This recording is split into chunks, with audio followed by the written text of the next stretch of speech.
यहाँ पर W एक वेक्टर स्पेस दे रखा है, W एक वेक्टर स्पेस है ओवर R और एक लीनियर ट्रांसफॉर्मेशन आपको डिफाइन की गई है R6 से W तक और एक सेट S दे रखा है जिसमें 3 एलिमेंट है TE2, TE4 और TE6 यानी कि स्टैंडर्ड ऑर्डर बेसिस R6 के कुछ एलिमेंट्स की इमेज दे रखी है।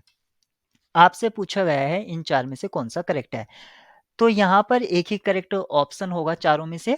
तो सबसे पहले हम देख लेते हैं कि ये एक स्पैनिंग सेट है, एस जो है वो स्पैनिंग सेट है डब्लू का और हम जानते हैं कि बेसिस जो होता है वो स्मॉलेस्ट स्पैनिंग लीनियरली इंडिपेंडेंट होता है। Smallest spanning plus largest linearly independent set होता है।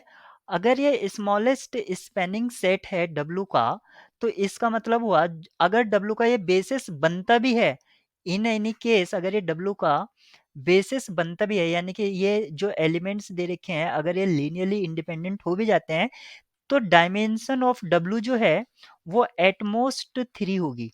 3 से ज्यादा तो होगी नहीं क्योंकि इसके स्पैनिंग सेट में 3 एलिमेंट हैं तो डायमेंशन 3 से ज्यादा तो नहीं हो सकती है, एटमोस्ट होगी।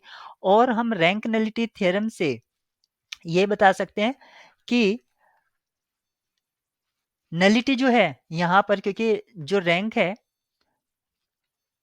रैंक जो है आप यहां पर समझे जो TR6 है ये एक इमेज सेट है जो डब्लू में जाएगा क्योंकि इमेज सेट तो कोडोमेन में ही जाएगा।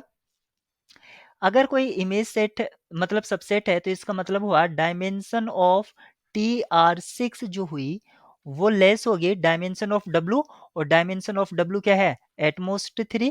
यहां से TR6 यानी कि जो आपकी रैंक है वो 3 से कम है इसका मतलब जो नलिटी है वो 3 से ज्यादा होगी एटलीस्ट 3 होगी। नलिटी में 3 से ज़्यादा एलिमेंट एग्जिस्ट कर रहे हैं यानी कि मोर देन 1 एलिमेंट है इसका मतलब ऑप्शन डी आपका करेक्ट होगा। और ये जरूरी नहीं है कि आपका ऐसे एक बेसिस फॉर्म करे क्योंकि लीनियरली इंडिपेंडेंट की कोई कंडीशन यहाँ से आ नहीं रही है तो अदर ऑप्शंस आपके फॉल्स हो जाएंगे।